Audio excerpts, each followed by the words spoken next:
The evolution of women's wrestling has been astonishing.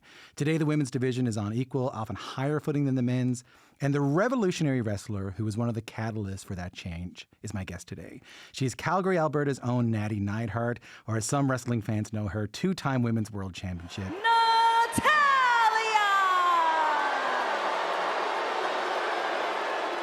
For 2 decades, she has helped usher in women's wrestling to a point that was unheard of when she began, and she comes from one of the biggest and most revolutionary wrestling families in the world, and certainly one of the proudest we can be from in this country, the Hart family. She's written her first memoir called The Last Hart Beating, From Dungeon to WWE, looking back at her incredible life and career so far. It is a great joy to welcome Nattie Neidhart to Q. How are you? Thank you. What a great introduction. Thank you so much. Gosh, what do I owe you for that? I'll take 10% of the proceed. Anything, any of the sales in Canada, I'll get that. I'll get a deal. Congrats on the book. I really loved reading it. Oh, thank you so much. Big thing for me in writing the book, 2 things. I wanted the book to be a book that anyone could read. I didn't want any reader getting left behind. Because of course, nowadays with technology, not everybody's a reader. We consume things differently. Like, people like audiobooks and people like to kind of get their information, get their material in different ways. So I wanted to make the book as easy of a read as possible. And I also, before I wrote the book, and a big factor in me writing the book was I was speaking to my husband and I said, I don't think people truly know my story. I think that people think that they know me because, of course, growing up in this massive family, my family, my grandfather, Stu Hart, my uncles, Bret and Owen and Davey Boy and Dynamite, my dad, who was a WWE Hall of Famer. People, they kind of think they know me because my family is so famous. I've worked in WWE for almost 2 decades and I've done a lot of interviews but I said to my husband, I go, people just don't know my story. And I think that my story is one that is actually very powerful and can be very healing for people. Let's tell a little bit of the story, and I definitely want to end on some of the sort of greater lessons, I think, for even those who will never find themselves in a wrestling ring that they can get from your book. But you just mentioned some of the the legendary family that you're from. Most of the time when I talk to artists on this show, when they get into a life like wrestling or music, one of my first questions is like, what did your parents think? I don't have to worry about that too much with you. You come from this esteemed wrestling family. At what age do you remember a moment when you were a kid that you might have realized, oh, my family's a little bit different than everyone else's family? Yes, that's a great question. But I think for me, when I realized that, I was watching my dad on TV and I was in kindergarten. And I remember I watched my dad on TV when other kids' parents maybe were, somebody's, their dad was an accountant or their mom was a teacher or I started to realize my dad's on TV. And I would, whenever my dad was on TV, my mom would let us stay up late and watch Saturday Night's Main Event. And, we would I loved watching my dad on TV. And I remember, I will always vividly remember watching my dad and Bret Hart as the Hart Foundation going up against the Rockers. And Shawn Michaels tagged back in. Frequent tags in a part of both teams now. Shawn Michaels off the rope. Shoulder blocking. That's Michaels backing up. Now nice maneuver to leapfrog in. I don't think so. No, sir. However, drop kick and the Anvil goes down one way or the other. I had a crush on Shawn Michaels when I was a little girl because I was my little sister liked Marty Jannetty and I liked Shawn Michaels. And I remember being a little girl and being I thought it was cool that my dad was on TV. I did recognize that we were different because my uncles were on TV and WWE was in this cool booming era. So I did recognize from an early age that we were part of something special, but I also I knew that, my dad was very protective of the industry with us. So he kind of guarded it a little bit with us. He guarded it. He didn't let you in behind the scenes too much. No. And my grandfather was like that with his kids too. My dad, he felt like the industry back in his day, back in the 80s, he didn't feel like it was a place for little kids or, where we could come backstage and people were putting their matches together back then, especially in the 80s.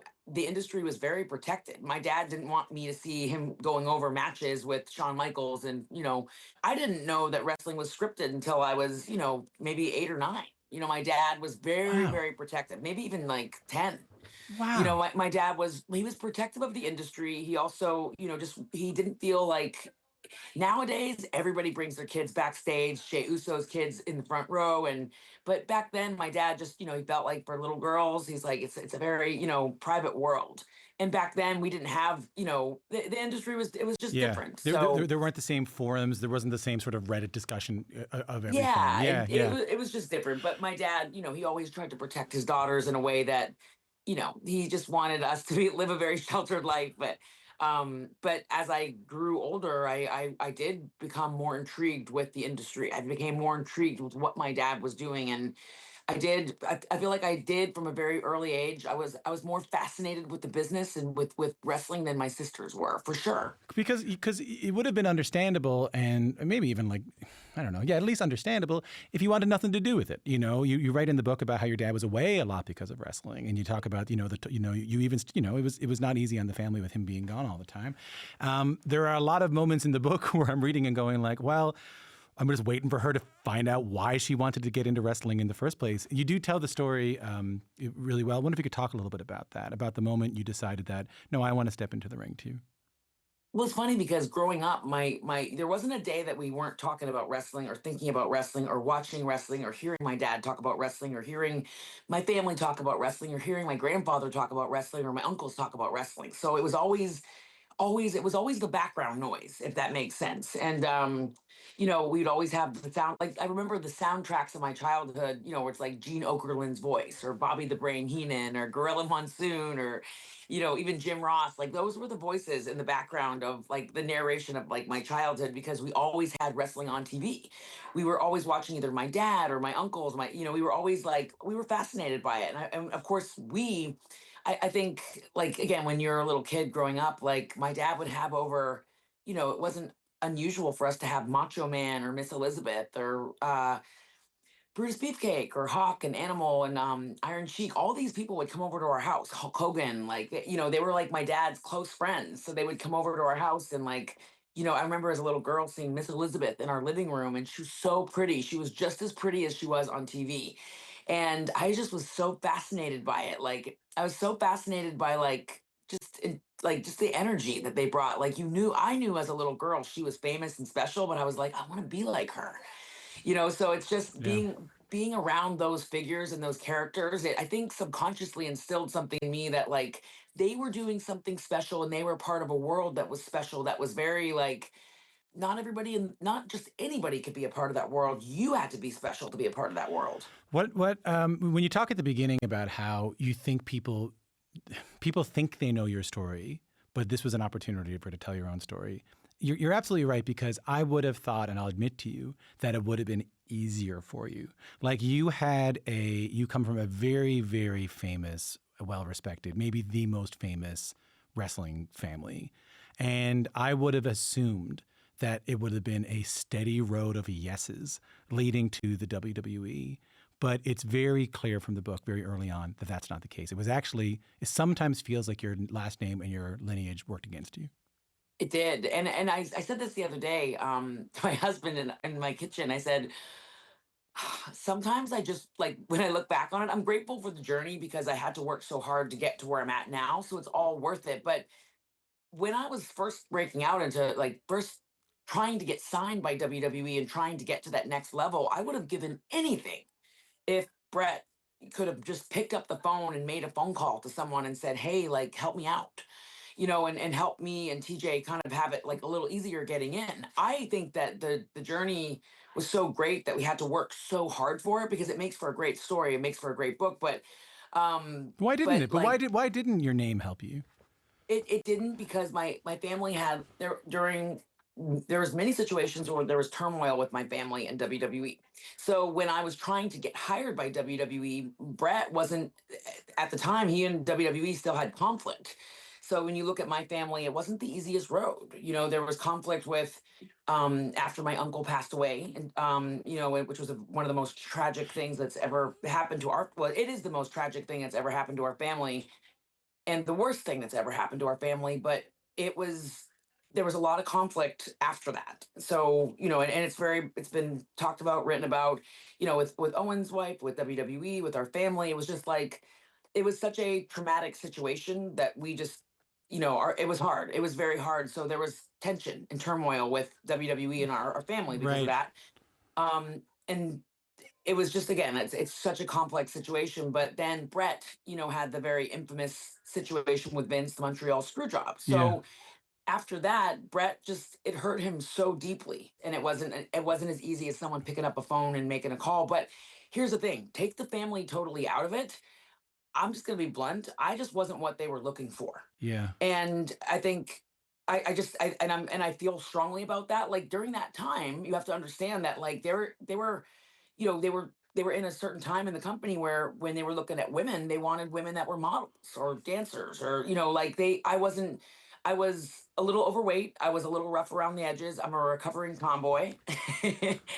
And I wasn't what they were looking for. So it was challenging because I had to really, figure out how do I meet them at least halfway.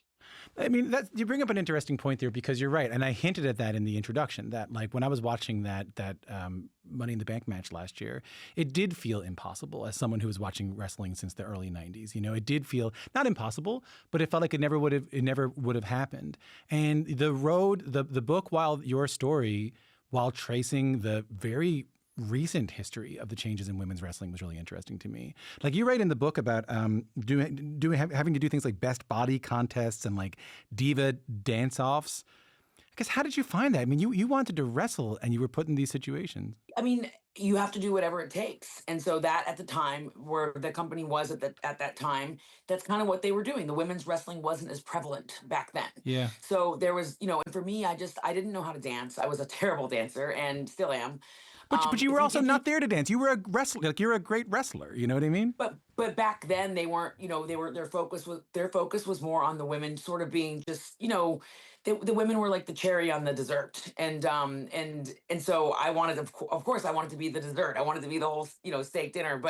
But you have to understand that the great thing about WWE is that the company evolved through the years. So back in the '80s, there was like 2 or 3 women involved in the company. You had Miss Elizabeth, Sensational Sherry, and maybe one other. And then the women ballets became more prevalent. And then you saw women like Trish Stratus and Lita start to kind of bring women's wrestling to the forefront. So by the time I got there, we were inching a little closer to women wrestling more, but we weren't there yet. So the mandate at that time was they wanted women in more roles of ballets and, Yeah. just kind of lighter roles. When did you write about this in the book? When did you notice the change happened? Because even when women's matches did start to get scheduled, they were often at the very short matches at the beginning of the night. When did you start to notice things changing? I think for me, it didn't change until I really believe the time that it started to change was when Triple H took over NXT and he started putting women more at the forefront. So he started introducing more women's matches and giving the women time and giving them really strong storylines. So then we started to see it take shape at NXT with women like Paige and Emma and Sasha Banks. He asked me if I would do a match against Ric Flair's daughter, Charlotte Flair. And she was brand new to the company. She had a lot of raw potential. They really wanted to try to see what they could bring out in her. Hunter knew that I could lead and, that I could be somebody that she could have potentially a great match with. But they, of course, they weren't sure because she was still, it was like her first year or two in the company, like brand new, she started from scratch. Long story short, he gave me that opportunity in 2014. We had a match that is, ranked in women's wrestling matches. It's just one of those must-see matches that still stands strong today. And it really started to change the way that people looked at women's wrestling in WWE, but it showed the world that Nattie could lead and be special, and this girl named Charlotte Flair, that she was like a remarkable talent. A lot prettier. Oh, much prettier. Natalya looking for the sharpshooter. Whoa! Oh, Charlotte! Looking for the figure 4! There we go! From Nattie! Natalya rolling her up! Shoulders down! And Natalya picks up the win. It was something that catapulted women's wrestling, me and her, and like I said, I really think that people started to take notice of women's wrestling at NXT, but people started getting loud about it on social media. And that's kind of the beautiful thing sometimes about social media is that people have a platform and they have a voice. So they were able to say, hey, we want more. Like they were seeing the women on Raw get like 2-minute matches. And then they were seeing the women at NXT get these, really long, beautiful matches with stories. And people started getting vocal about it. It all culminates in this moment. Just take a listen to this. A sharpshooter at SummerSlam. Oh. That's it. That's it. Won it. Wow. Here is your winner by submission and the new SmackDown Women's Champion, Natalya. Another Hart family memory at SummerSlam. That is a clip of my guest, Nattie Neidhart, a.k.a. Natalya, winning the Women's World Championship at SummerSlam. What goes through your mind when you hear that, when you remember that? That was such a special time for me. And that was, I write about it in the book, but that was the first time that I really felt like I was worthy of being a champion. And it was, after a lot of hard fought battles in the company where I was struggling to really find my voice, find my identity, figure out what my role was. Because for so much of my career in WWE, I really felt strongly that I was like, you're not what they want. You'll never be what they want. But if you could just be the star maker, then they'll keep you. And that was the thing, is that like I was struggling so much to just be accepted there because I never felt like I was worthy enough of being considered amongst the greats. So I was basically saying to myself, if you could just be the star maker, if you could help make the girls that they loved and the girls that they wanted to run with, then you could have a place there and you won't get fired. And I kept thinking about when I was growing up, my dad lost his job a lot. Not because he wasn't good. He lost his job because of behavioral issues, which of course, if you read the book, it's very well documented in it. So I was just adamant on making sure that I did everything I could to keep my job, not be like my dad, be as reliable as I could, and be everything that they wanted. They didn't want me to be, they didn't like, I was convinced, Nattie in her own head was convinced that like I wasn't really what they wanted, but I could help the girls they loved be great. Then circle back to 2017 when I won the women's championship. That was the first time where I felt like, you know what? I'm more than worthy of winning this. Why can't I be a champion? Why can't I be the one? Why can't I be the star instead of the star maker? So that was a really pivotal moment for me in the story. The book is about a lot of different relationships. Like the book is about your relationship with your father and your family. The book is about your relationship with your husband. The book is about your relationship with yourself, and your book is about the relationship with WWE. If my friend was in a relationship like the one you had with WD at parts of this book, I'd be in my kitchen with my wife going, we should probably talk to them a little bit about that. Because you dedicate your life to a company that controls your career. It can fire you. It can forget you at any time. It has done it to you and your family. It can change your life. It can break your heart. Any career in wrestling is complicated. But what is it inside of you that kept you there? I was shocked at times about how honest you got about the challenges you have faced within that company. What is it inside of you that's kept you there, keeps you there? How do you reflect on that? I just kept thinking that one day I was going to show up and something was going to change. And I thought if I just keep showing up and I just keep being consistent and I just keep pushing through and I just keep fighting and I just continue to scratch and claw and fight for my dreams, something has got to change. And, almost 2 decades later, and I'm going to be brutally honest, like everything I have in my life, I owe to wrestling. Everything. My relationships, my house, my animals. I'm able to do so many extraordinary things because of the industry. Like there's a tremendous amount of gratitude. But I love being able to document to the world that like it wasn't easy. And part of why I'm strong today and part of why I'm the person that I am today and I feel like I can do anything. Like I have a different level of confidence. Part of that is because I went through so much to prove to the world to prove to the world who I am. So it's like I just appreciate the struggle and the journey because it's made me unbreakable, truly. And it's and I said this in the book, but in a family that's done everything, my family, in a family that's, my uncles have main evented WrestleMania. My uncle Bret is the first ever 3-time WWE Hall of Famer. A family that's my family has done extraordinary things. They're Hall of Famers, they're history makers, everything in between. In a family that's done everything, I was the person in the family as a woman that was the least likely to make it. And I am still here, still standing, doing extraordinary work and living my dreams. Mm-hmm. And I'm not broke and I'm not broken. Mm. And that's when people read the book, I want them to redefine the way that they look at success in their life, because that is success. It's not about, like, when I was chasing all those championships and chasing that, as we call it, a big push on TV, every time I got close or even got a little bit of it, I started to realize that that wasn't making me happy. What ended up, I got to the end of the book and I realized, without giving it all away, what made me really, really happy was knowing that I could go to sleep at night knowing that no one was going to take everything I had worked for, that I could stand on my own 2 feet, that I could look at myself in the mirror, that I could be happy with the person that I am, and then I can take care of my family, and then I have this incredible story, this beautiful life. It's about so much more than those superficial things that we think, we got to Yeah. win that title, or I got to get that expensive car. It's really about being in the business and, leaving the business one day, not being broke and not being broken. And I hate to say this, but nobody else in my family has really been able to do that. And I was the one that I've been able to do that, because the business has been very hard on my family. You're absolutely right. And I got a million things I want to follow up on what you just said. You spoke so beautifully about that. It's almost a cliche at this point that wrestlers end up broke on the road. I mean, there are popular TV shows, The Dark Side of the Ring, about what has happened to. It's almost a cliche, but like you said, wrestling has taken a lot from your family. As you mentioned, your uncle Owen, incredible wrestler, died in a really tragic ring accident at a live wrestling event. Your uncle Bret "Hitman" Hart, Canadian icon, removed from the company in a very famous sort of like real life wrestling crossover called the Montreal Screwjob, where his title was taken from him. Your dad, Jim the Anvil Neidhart, was fired multiple times. Your husband, you write about him breaking his neck in an in-ring accident, not hearing from the WWE, and not to mention family members like your uncle Davey Boy Smith and Dynamite Kid.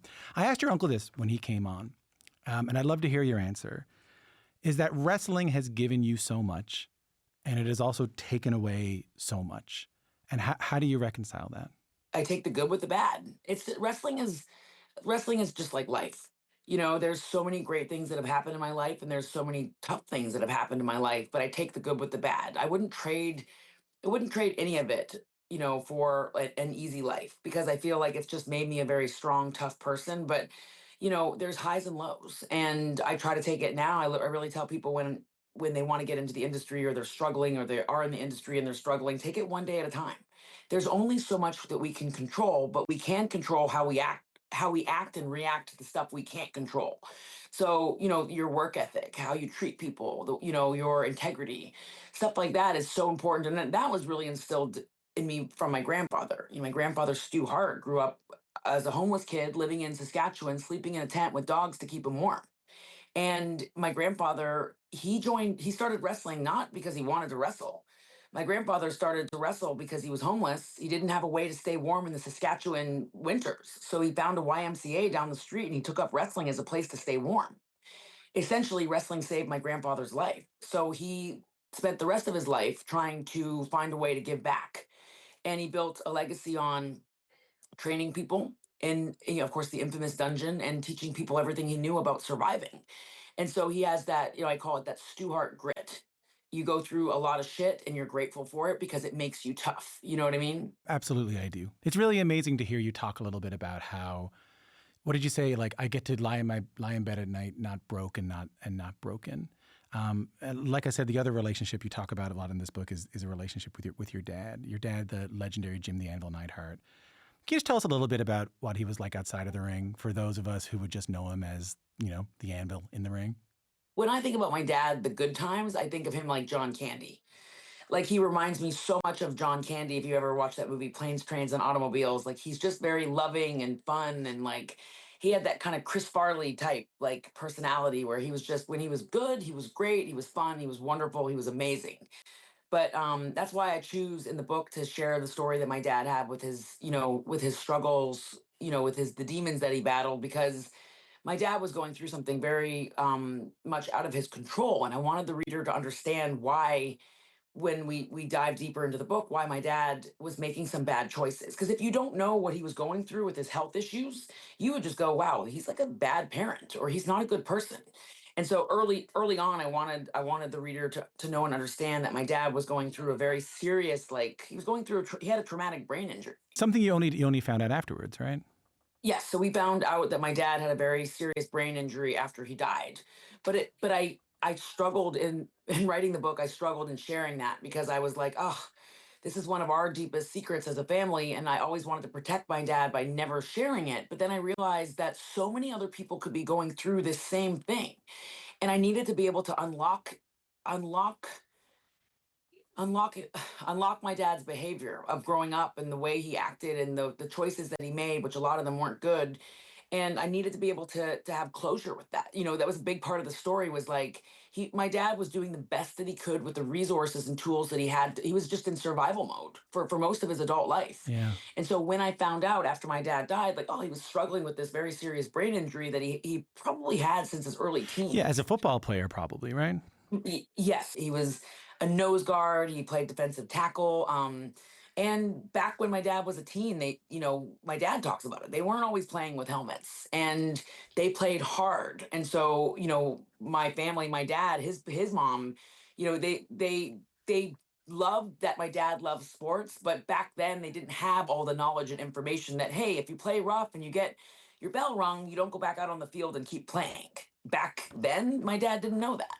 Yeah. And so those were things that would come back to haunt him later on in his life. And so to be able to unlock that for myself and for the reader, then they could understand and empathize so much more about what my dad was going through and why he was making those bad choices. Because as a kid, as I explain in the book, there was times I just thought my dad didn't love us and that he didn't care about us. And like, why is he continuously making these bad choices that are leaving our family like homeless? Why is he doing this? And now after he's gone, I understand it, and I was able to have peace, make peace with it, and have closure on all of it. I can't get over what you were up against a lot. Like I said, I went into this book not knowing, thinking I knew you, based on your last name, and going in and expecting that the road would have been easier. And as I told you off the top, I learned very quickly that it wasn't. It's a couple of things that are sticking out to me from the book and from this conversation, and they both come around like breaking a cycle. The cycle of, ending up broken, which is a great way to put it, like either in poverty or in like your body is destroyed or your mind is destroyed through wrestling. Breaking the cycle of sort of like maybe unfair approaches to women in women's wrestling where they didn't get treated the same way. And you've mentioned a couple of times that like these are not lessons, these are not things that are just about wrestling. These go deeper to anyone who's never stepped in a ring. You've had to fight to be taken seriously. You've had to fight to prove that you belonged, to change the culture that you grew up in, to change the story that's been told about you and your family. What do you say to someone who's listening, to trying to change their own reality, their own past, maybe not in a wrestling ring, but in a place where they're told it can't be done? Well, that's a great question. Um, um, towards the end of the book, before I won the championship from Naomi in 2017, when I finally felt worthy, my husband said to me, he goes like, because at first when they told me beforehand, like the day before that I was going to win the title, I was like, there's no way, there's no way that they could want me. Like, why would they want me? And then my husband looked at me and he goes, why not you? He goes, you've done all the work. Haven't you paid your dues? Haven't you done all the work? Haven't you helped everybody else? He's like, why not you? Why can't you? Why can't you be the champion? And so I want people that read the book, I want them to look at themselves in the mirror and go, why not me? If you have a dream that you want to chase, ask yourself, why not me? And it's whether you're a professional wrestler, whether you want to get into ballet, whether you want to be a journalist, a teacher, a policeman, whether you want to, like, whatever it is that your dream is and whatever it is that sets your soul on fire, ask yourself, like, why can't I? And for me, like, that was a huge revelation when TJ said, because TJ had been on my journey with me since I was 10 years old, and he's been a very big part of my life and my journey. But he said to me, he goes, you're worthy of all of it. And so it's people are asking themselves, like, why not me? I want people to realize that you are capable of big dreams. It might take work, it might be hard, but other people out there with lesser skills and lesser talent are doing it because they have the balls to chase their dream. Excuse my language. Because they have the courage to chase their dreams. My mom is in the background looking at me saying, "Watch your language." Nattie, it's above all, it's such a proud Canadian story, both of your family and of yours. And I just want to say thank you so much for coming on and talking to us and telling the story. And congratulations on the book again. Thank you so much, Tom. And thank you just for reading it, for taking the time. And of course, can't wait for you to see what's to come. So many cool projects. If you like wrestling, stay tuned.